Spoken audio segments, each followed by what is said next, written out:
Leosaysays.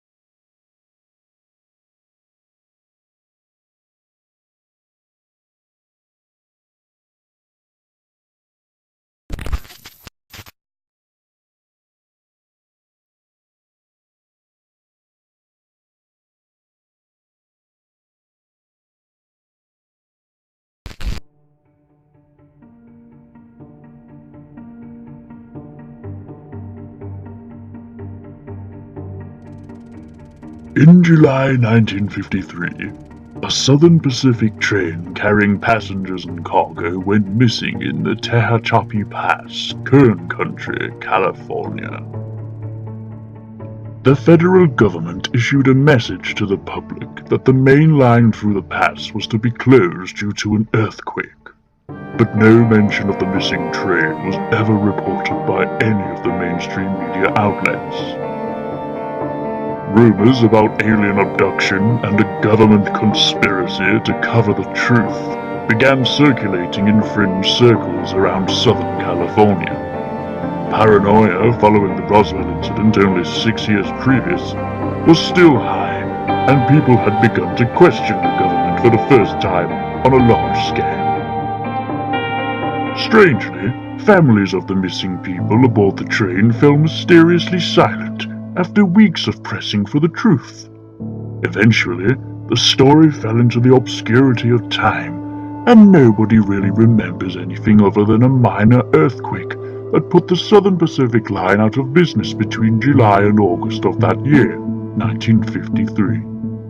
However, the question of the missing train remains.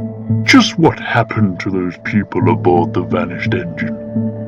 Now, years on, new witnesses have come forward to disclose some of the answers surrounding this mysterious event. Answers which open up the gateway to a world of deep and entangled conspiracies leading to the very heights of the federal government. Starting with a top-secret military commissioned transport cargo carriage attached to the missing Southern Pacific train, we can now begin unraveling the truth about the beast.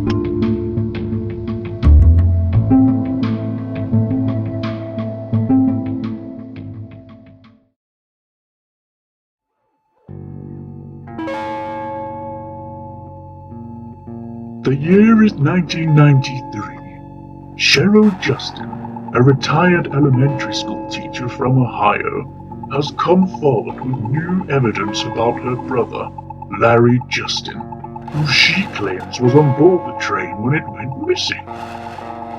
When she began her own investigation into the mysterious disappearance of the train, she was visited by men in black uniforms who claimed they were from the U.S. Government Defense Department.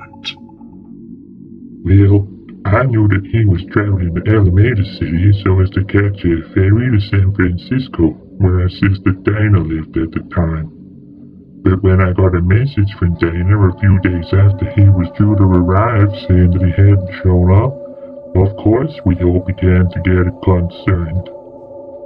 Dana put out some calls to the local police, and we learned through them that a number of missing persons investigations had been called into action that same week. I traveled down to see Dana because it wasn't long since her husband had died in the Korean War only a few months before. That's the reason Larry was going to stay with her. When I arrived, she told me that the police had called off the investigation.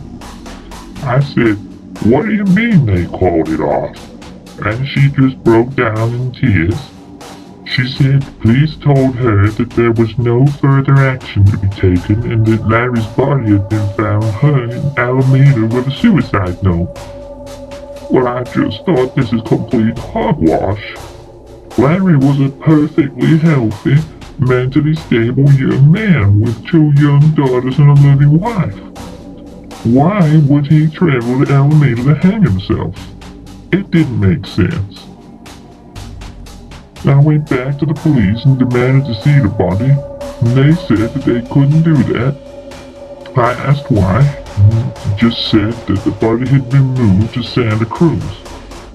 I said, well, I'll contact Santa Cruz coroner's office and ask them then. But when I did, they said that they didn't have a Larry Justin. Well, I was very confused at this point, so I went back to the police again in Alameda and just explained that the situation doesn't make any sense. And they told me to leave and stay quiet or they would arrest me.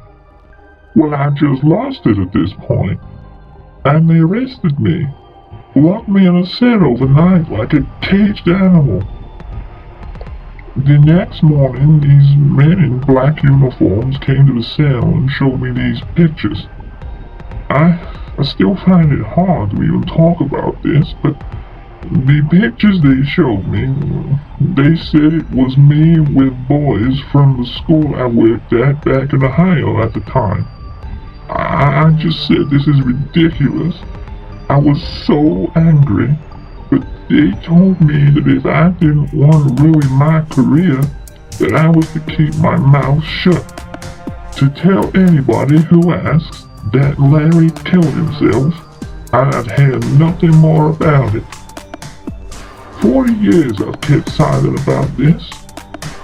Dana died recently and she made me promise that before I die, to speak out about our brother Larry. I have no remaining family.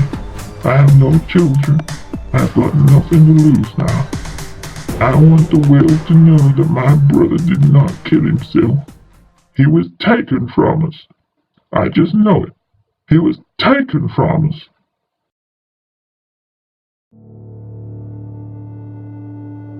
Cheryl wasn't the only one who experienced this kind of intimidation from the men in black. Jeff Baker is a ranch owner from Kern County. His ranch is only 2 kilometers from the Tehachapi Pass, where the train went missing. He reports hearing mysterious noises around the pass for 3 nights after the train went missing, and government helicopters scanning the area.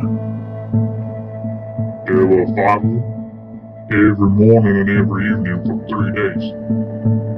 Now I knew something had happened because on the day you say the train went missing, I saw that damn thing in them there hills. You see, it goes behind that hill over there, and then nothing ever came out. No train at all.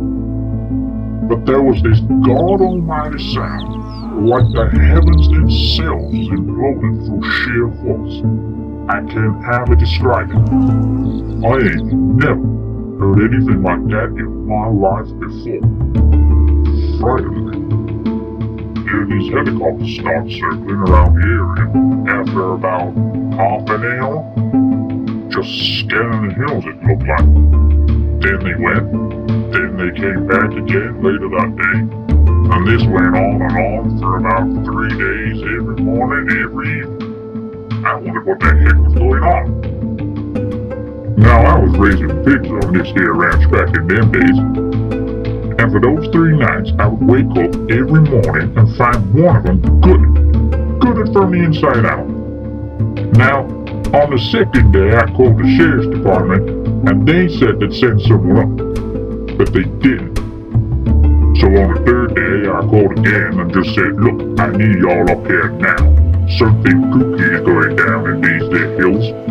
So they apologized and said they'd been inundated with calls in the past 2 days and that somebody would come on up to the ranch in the next half hour. But again, no police ever came. But within 2 minutes of me putting that phone down, I got a visit from these government-looking guys in black suits. I politely invited them in. You know, I'm a reasonable fella, simple fella, and they just told me to start making crank calls to the sheriff's department.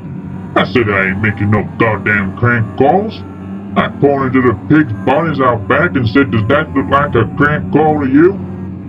How's about you fellas explain exactly what the hell is going on here with these noises and them helicopters flying around? Now this one fella, he came right up to my face, and he looked me coldly in the eyes, and I ain't never felt so scared in my whole life. He says to me, "Drop it. The pigs are dead." I didn't need to say no more. I knew at that moment that I needed to keep my mouth shut. I just said, "I understand." And the other man said in an oily voice, "I hope you do, Mr. Baker. It's a lonely place out there. It could take weeks for someone to get notice you went missing."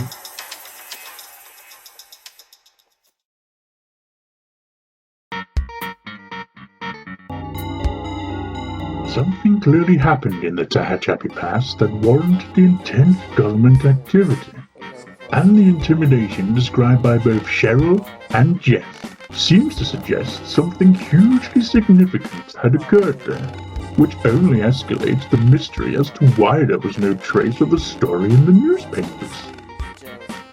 We have a leaked interview with a British Army corporal who claims to have information on what happened in the pass that day. The tape, in which the interview exists, came through the post anonymously and was supposedly recorded in 1988. The name and personal information of the corporal have been excluded, presumably for his personal protection. The interview you're about to hear has been checked against available facts and appears to stand up as evidence. The thing you have to realise is the military use passenger trains all the time to carry top secret materials to different locations. It's fairly standard practice because the best way to hide something is of course in plain sight, and everybody knows this.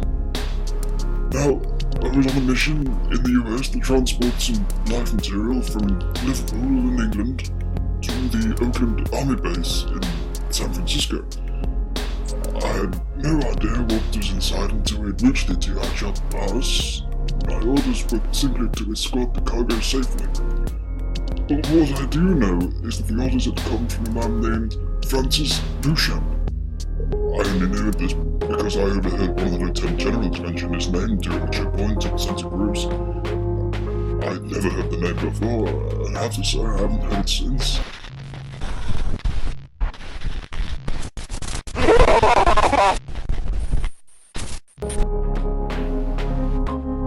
We were given a list of civilians in the other cars, which I had made a copy of as evidence and have supplied to you. The orders were that if anything were to go wrong with the live cargo, the train should be stopped immediately and civilians should be silenced by whatever means necessary. I kept a copy because if anything were to happen, which unfortunately it did, I wanted the truth to come out. I wanted the people on that list to have the justice they deserve.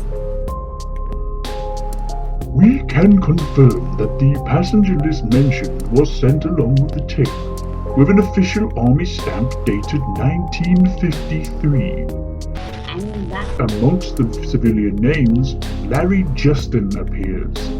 The interview unfortunately doesn't elaborate on what happened in the pass, but it does indicate that something tragic happened to the passengers on the train, and the source of the tragedy points towards the live cargo which the army were transporting on the summer afternoon. The fact that the cargo was being transported from England to the USA also tells us that the operation to transport the cargo was an international effort.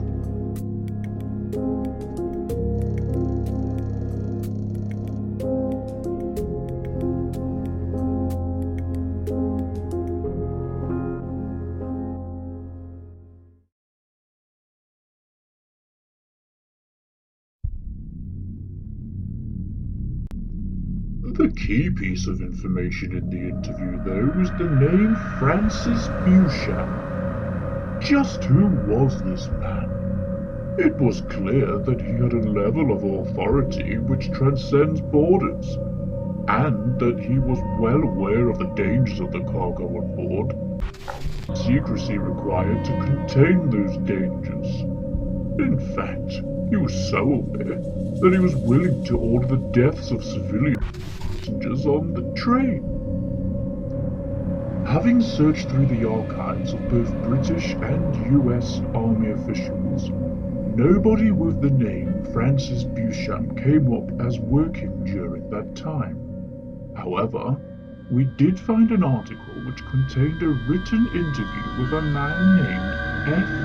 Beauchamp from 1974 in an issue of an obscure occult magazine titled 23 in 73. The interview certainly caught the attention of our researchers, as behind the ramblings of this seemingly delusional, eccentric British aristocrat and occultist was a telling story about what he called the Beast.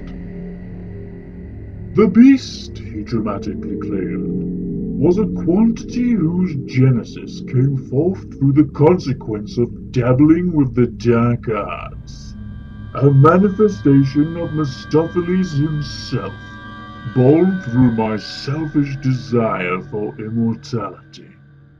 A creature so rancid and vile to the force of life itself, that it is ironic that my dear Elizabeth should have had the misfortune to give birth to the accursed brood. What stands out in particular, though, is the following statement. The creature has been missing since 1953. Could this be linked to the live cargo which the corporal confessed to in his tape? According to Beauchamp in the 23 and 73 article, close exposure to the beast without the correct safety measures in place often results in bizarre affliction, in which the recipient's skin flares up with pus-filled boils, resulting in the most harrowingly painful death. If he doesn't maul the victim first, of course.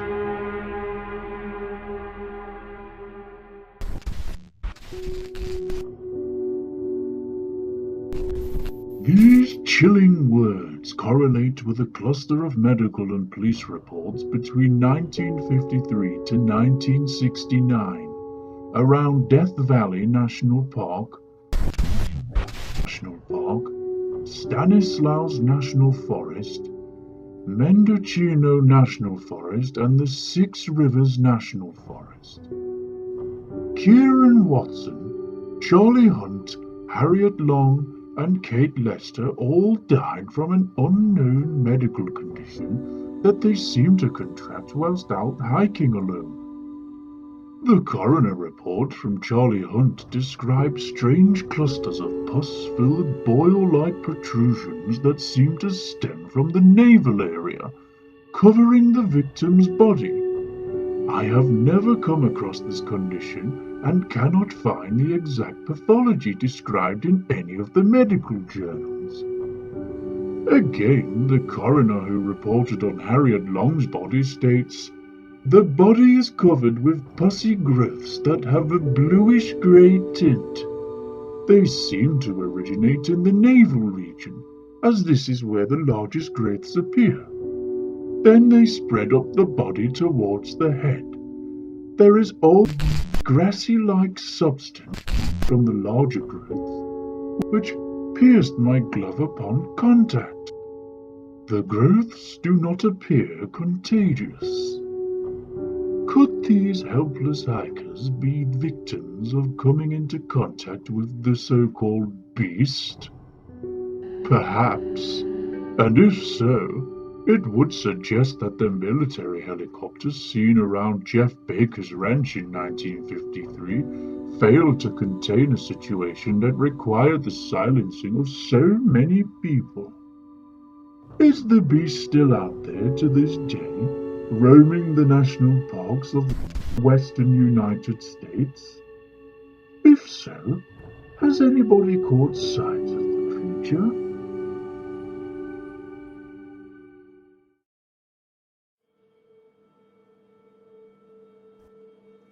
Fred Tate, a copywriter and musician from San Francisco, was a frequent visitor to the Six Rivers National Forest in northwest California back in the heyday of the hippie era, when he and his friends would go camping deep in the forest. He claims to have seen a beast-like creature in the woods twice during the summer of 1969, whilst out camping with his friends. He also claims that the beast attacked his then-girlfriend Monica Dubrovsky, a Slovakian immigrant who was 3 months pregnant with their child at the time. The first time I saw it, I was on my own. I used to go down to the forest and smoke pot because I was hoping to reach the ultimate high, oneness with nature and all. It was the 60s and I was young. We were all into that age of Aquarius stuff back then. So there was this one spot, absolutely beautiful in the spring, besides the Trinity River, which is when I first saw the thing. So I was sitting by the riverside doing my thing and I saw this movement across the river. Well, I just thought it was a grizzly at first because you get them around here, you see. Now, I'd seen bears before, and I'm not one to freak out easily. Bears are okay in my book. As long as you leave them alone, they leave you alone, in my experience at least. So there's this thing over the river, just sort of scouting the area, as if it's looking for something. And I just thought, bearing in mind I was pretty high at the time, I just thought, hey, that bear is acting pretty weird, standing on its hind legs and walking like a gorilla or something. Then this thing just stops and looks over at me, literally just staring me down. Now at this point I'm thinking, hey, wait, this ain't no bear. It just looks different, sorta. Like a gorilla, like I say, but just different. You get these sort of feelings when you just know something ain't right. This is one of those times when I've had that feeling. Like something recognizes you. Like it was just staring into my soul. And I just felt all the hairs on the back of my neck prick up. Next thing I know, this thing starts sprinting down the riverside and disappears into the woods again. And when I say sprinting, I don't mean on all fours like a bear. I mean full-on sprinting. Like he was running for his life or something. I don't know. It was very strange.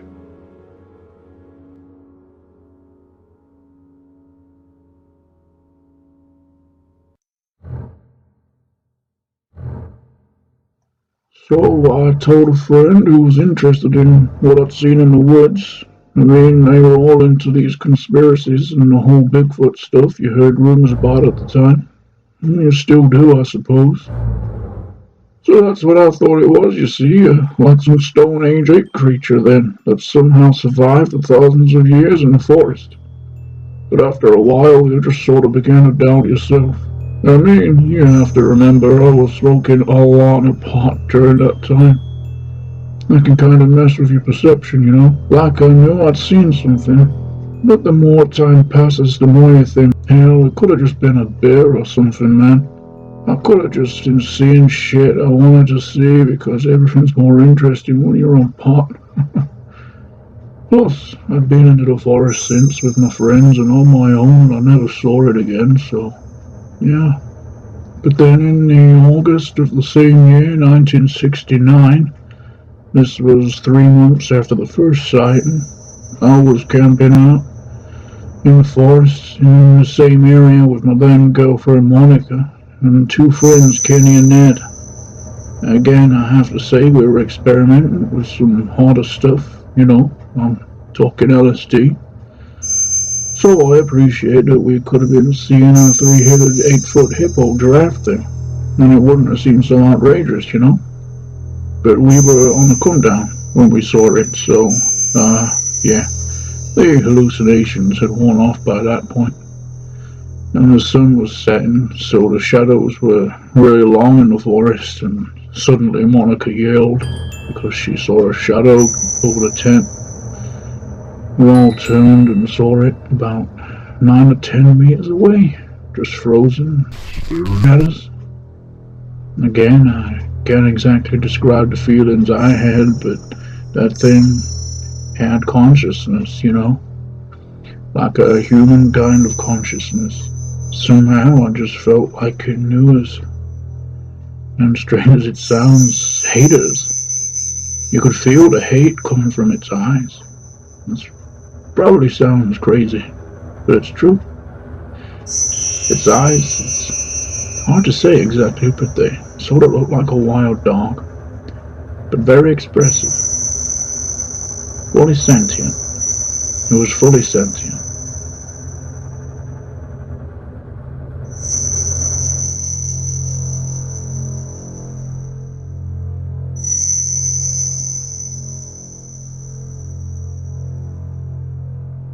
So we're all just frozen in fear at this point. But this thing just stood there looking at us, and I moved my eyes across to Ned, who signals that we need to run. Suddenly he yells it, "Run!" And we just move like lightning towards the trees. I mean, I feel pretty bad now. I ain't never forgiven myself for leaving Monica behind. But we were all so scared. It was survival. It just kicked in. We all knew if we didn't move now, this thing was gonna kill us. I mean, she was pretty badly mauled, but she survived. I find it difficult to talk about. We were going to have a baby, And yeah, the baby, it didn't make it. It didn't make it. According to Fred, Monica made a partial recovery, but was unable to walk after the attack. Her spinal column had been severely damaged, and she had lost the use of both of her legs, one of which had to be amputated due to a strange affliction of bubble-like growths where the beast appeared to have bitten her. Monica returned home to Slovakia. They never discussed what happened in the Six Rivers National Park again.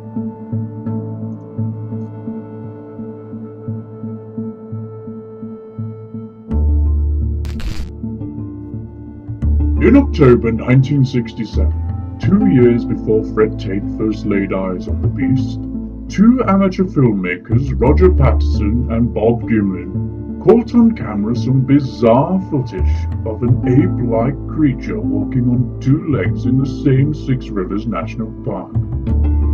This footage, now infamous on a global scale, has never been proven as conclusively fake, despite years of accusations about the two men hoaxing a Bigfoot encounter.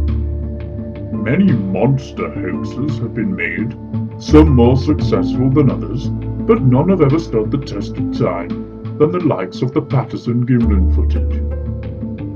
Even the infamous surgeon's photo of the Scottish Loch Ness Monster was published as far back as 1934 in a mainstream British tabloid, has since been debunked by eagle-eyed investigators. And yet, despite years of trying to debunk the Bigfoot footage, none have ever convincingly concluded that this could have been a hoax. Patterson died of cancer in 1972, but maintained that what is seen in the footage is entirely real and not a hoax. Gimlin has never spoke out much about the footage, rejecting potential celebrity-like status in return for a quiet normal life. Like Patterson, he maintains that what he saw on that day was certainly real. We made contact with Gimlin to ask if he would be willing to discuss the footage in relation to our own findings. At first, Gimlin declined, merely stating that he had said all he needed to say on the subject. However, upon hearing the stories of the men in black visiting Jeff Baker and Cheryl Justin, Gimlin made the following statement. After we made the film, me and Roger received a visit from three men, all in black uniforms, claiming to be from the US Defense Department. Two of the men asked where the footage was, but Roger had already sent it off to his brother-in-law for examination. Roger, being a Bigfoot enthusiast, had also informed the local papers, who had begun coverage of the story anyway. Our suspicion was that these men wanted us to pledge silence over the matter, but it was already too late. Next, the third man, who had a very strong British accent, asked exactly where the film had taken place. That was all that really happened. On the way out, the British man said to congratulate ourselves that we had indeed found the infamous Bigfoot. Roger was over the moon. He really thought that we had unearthed something significant, and that we had done a public service in revealing a cover-up by the US government. Gimlin didn't catch any of the names of the so-called government officials, but he did provide us with a retrospective sketch of the British man he claims to have visited. Official with a British accent and a high status within the US government, closely connected to these cases. Could Gimlin's drawing depict the mysterious Francis Beauchamp, who seems central to much of this enigmatic conundrum? Much of what happened in the Tehachapi Pass remains unconfirmed, but this film reveals that the passengers and civilians on board were silenced due to something that the British and American governments wanted to keep top secret.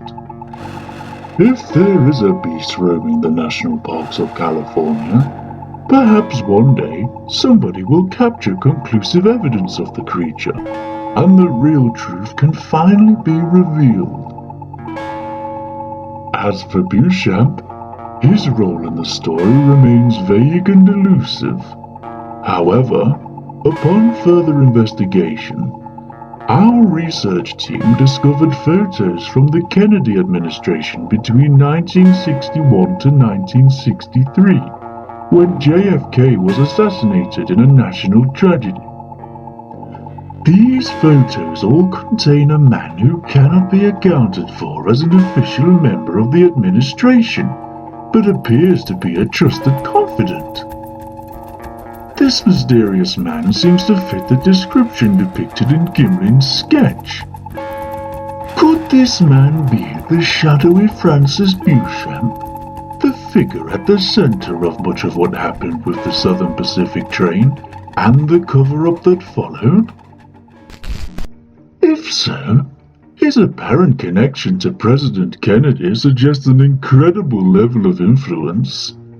Yet his ambiguity and absolute lack of public visibility should create concern for the type of activities he could be involved in and remain immune from scrutiny.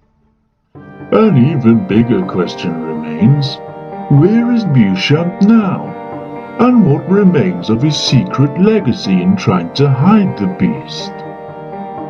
Men like Beauchamp spend their lives in the shadows, hiding from public view.